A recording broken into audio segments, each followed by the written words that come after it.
लगता है कि हमें जरूरत है मसीहा की, क्योंकि दूसरों के लिए आज के समाज में बहुत ही कम लोग जीवन व्यतीत कर रहे हैं। काहे दुनिया स्वार्थ के हो चुकी बा। आवाज है बहुजन समाज का। क्या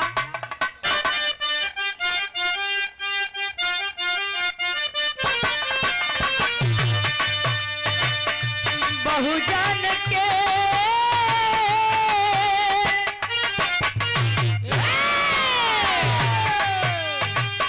बहुजन के दिहला भी पौधा मिटाई, बहुजन के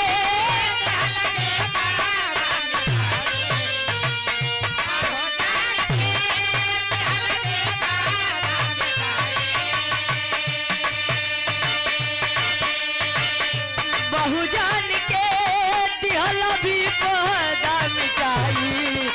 ए बाबा साहब जैता फिर से तू आई, ए बाबा साहब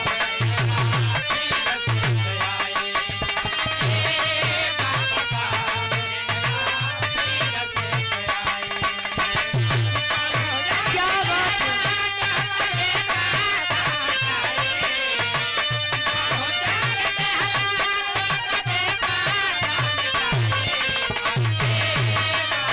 वाह, जिया से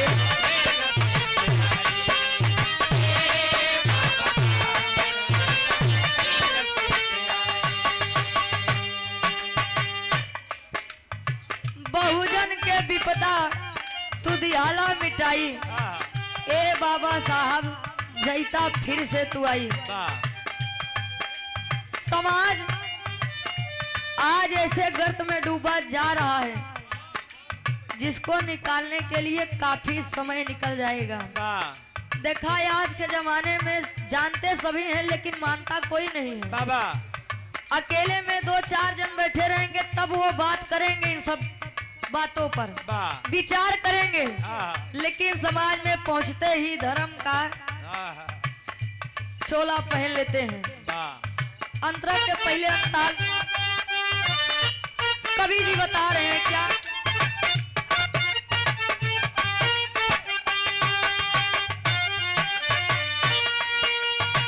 छुआ छात तिरस्कार दिहला मिटाई, पानी नहीं पियला अपमान के।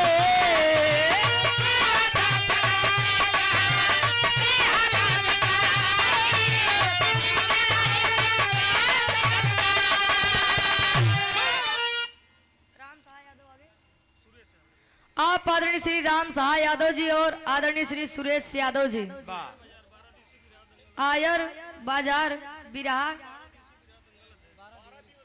12 दिवसीय बिरहा दंगल अध्यक्ष साहब, आपकी तरफ से 201 रुपए का महान आशीर्वाद। गोड़ छिके पहली बार आशीर्वाद के चारे किम बच्चे अपनी कला में कामयाब रहे। आप परम सम्मानित आदरणीय श्री लाखन मास्टर साहब रुद्रा कंप्यूटर ग्राम बसाओ विक्रमपुर समाज सेवक, गुरु जी के द्वारा 100 रुपए का महान आशीर्वाद। गोड़ छुके पहली वक्त कहे का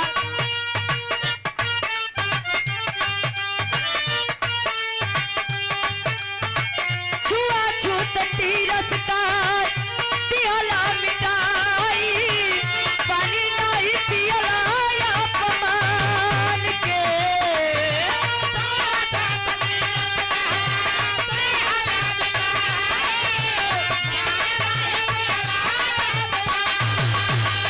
क्या बात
साहब जैता फिर से तू आई।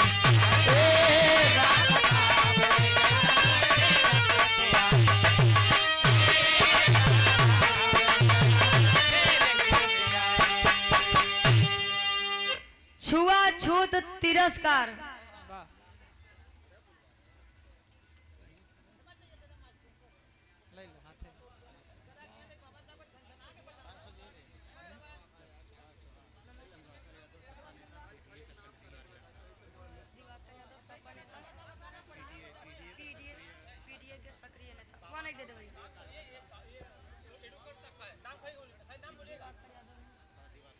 आप आदरणीय परम सम्मानित सपा नेता पीडीएस सक्रिय कार्यकर्ता आप परम सम्मानित परम श्रद्धेय धर्म के आप चाचा जी आदरणीय श्री दिवाकर यादव जी 501 रुपए का महान आशीर्वाद सुंदर पुष्प पंखुड़ियों में गुथा हुआ हार आशीर्वाद के चारे कि हम बच्चे अपनी कला में कामयाब रहे। आप आदरणीय परम सम्मानित परम श्रद्धेय डॉक्टर हरिश्चंद्र मौर्य एडवोकेट साहब निवास ग्राम व पोस्ट गर्थमा वाराणसी की पावन धरती से बस है ना। हाँ हम सोचे सही से एक बार पूरा लेगा 101 रुपए का महान आशीर्वाद गौर छू के पहली बार कि हम बच्चे अपनी कला में कामयाब रहे। आप लोग जानते हैं ज्यादा बताने की जरूरत नहीं है, कहानी शॉर्ट में समझेंगे। बाबा साहब के अंदर पढ़ाई को लेकर इतनी पिपासा थी, इतनी प्यास थी कि जितना वह पढ़ते गए उतनी ही प्यास बढ़ती गई। आज की सच्चाई आप लोग जान लीजिए कि 100% में 75% बच्चे स्कूल में सिर्फ और सिर्फ टाइम पास करने जाते हैं। सत्यता बात है। माई बाबू कैसो मेहनत मजदूरी करवाई के प्राइवेट स्कूल में नाम लिखवा देना, हमारा लड़का अच्छे से पढ़ लिख ले। जवन गरीबी हम देखे आगे चल के वो न देखे, लड़का वो कसम नाई समझ के जाई के हुआ टाइम पास नाई राय रहो। संविधान के अनुच्छेद 17 के अनुसार इस छुआछूत बीमारी का अंत कर दिया गया है संविधान में, लेकिन समाज में आज भी व्याप्त है। समझने वाले समझेंगे, बुद्धिजीवी लोग बैठे हैं, ज्यादा बताने की जरूरत नहीं है। अंतरा के दूसरे अंताल में कवि जी बता रहे हैं क्या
जैता फिर से पुरानी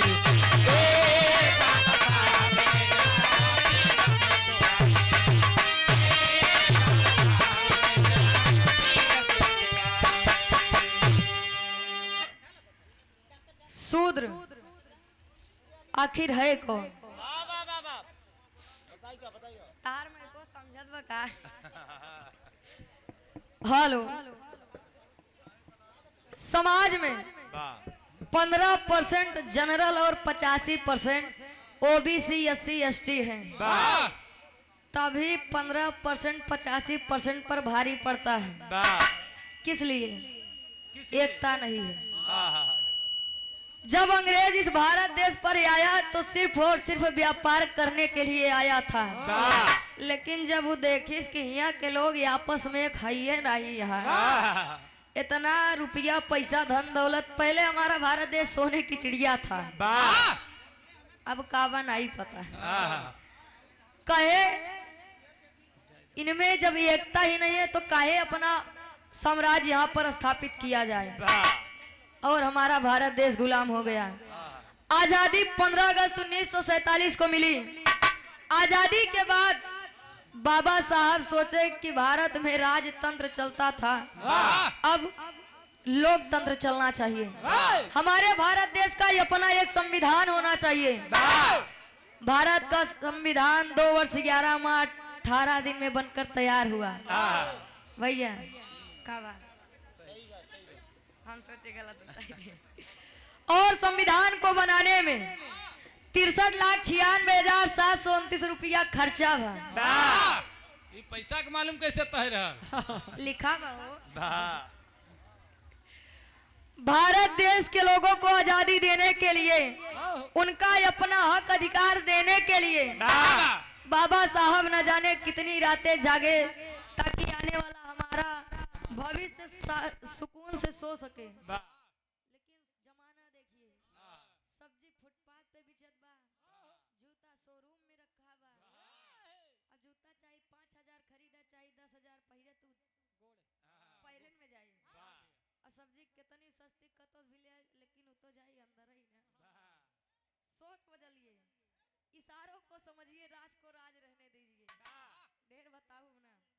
बाबा साहब को सिंबल ऑफ नॉलेज उनको कहा गया, किस लिए? क्योंकि वह भारत के पहले ऐसे विद्वान थे जो विदेश में जाकर पढ़ाई पूरा करके वापस लौटे थे। अमेरिका के कोलंबिया विश्वविद्यालय में बाबा साहब की प्रतिमा लगी है। गर्व होना चाहिए पूरे हिंदुस्तान को कि 100 विद्वान विद्यार्थी में पहला नाम बाबा साहब के रहा। हाय रे वो दिन, हाय रे वो समय। 6 दिसंबर 1956 में आप महान पुरुष आदरणीय डॉक्टर B.R. अम्बेडकर जी इस नासर संसार को छोड़कर चले गए। उन्होंने अपना काम किया, अब काम पर लगना ये आपका हमारा काम है। अब एक का क्यों नहीं समझ सकत कि यादव ही तो हम शूद्र न होई, मौर्य ही तो हम शूद्र न ही। 15% का छोड़ के बाकी सब शूद्र हैं। ओबीसी अपने में परेशान, एससी अपने में परेशान, एसटी अपने में परेशान। ओबीसी वाले अलग, एससी वाले अलग, एसटी वाले अलग।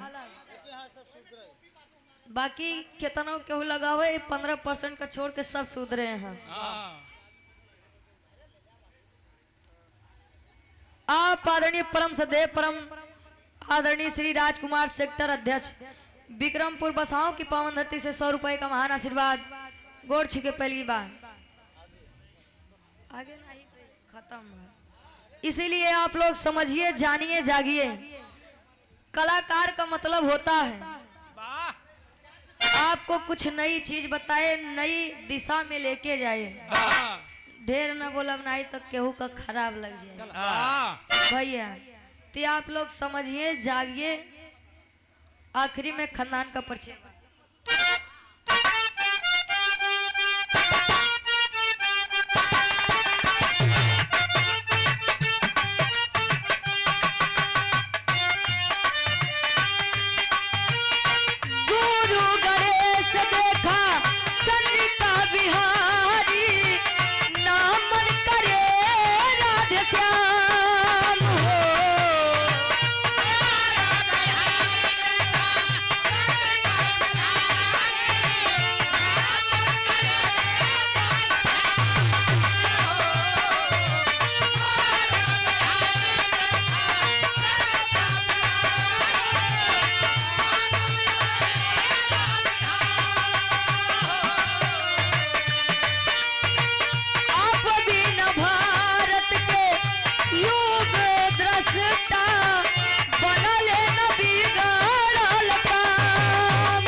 रुचि गावे के तना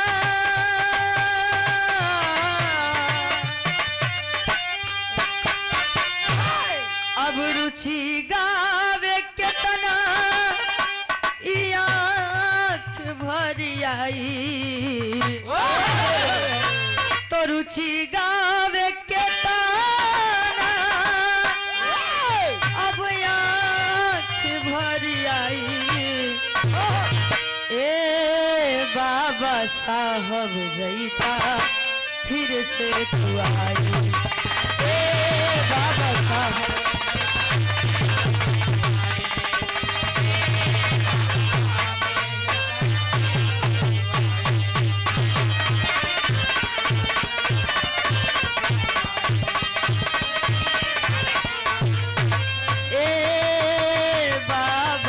साहब जैता फिर से तू आई।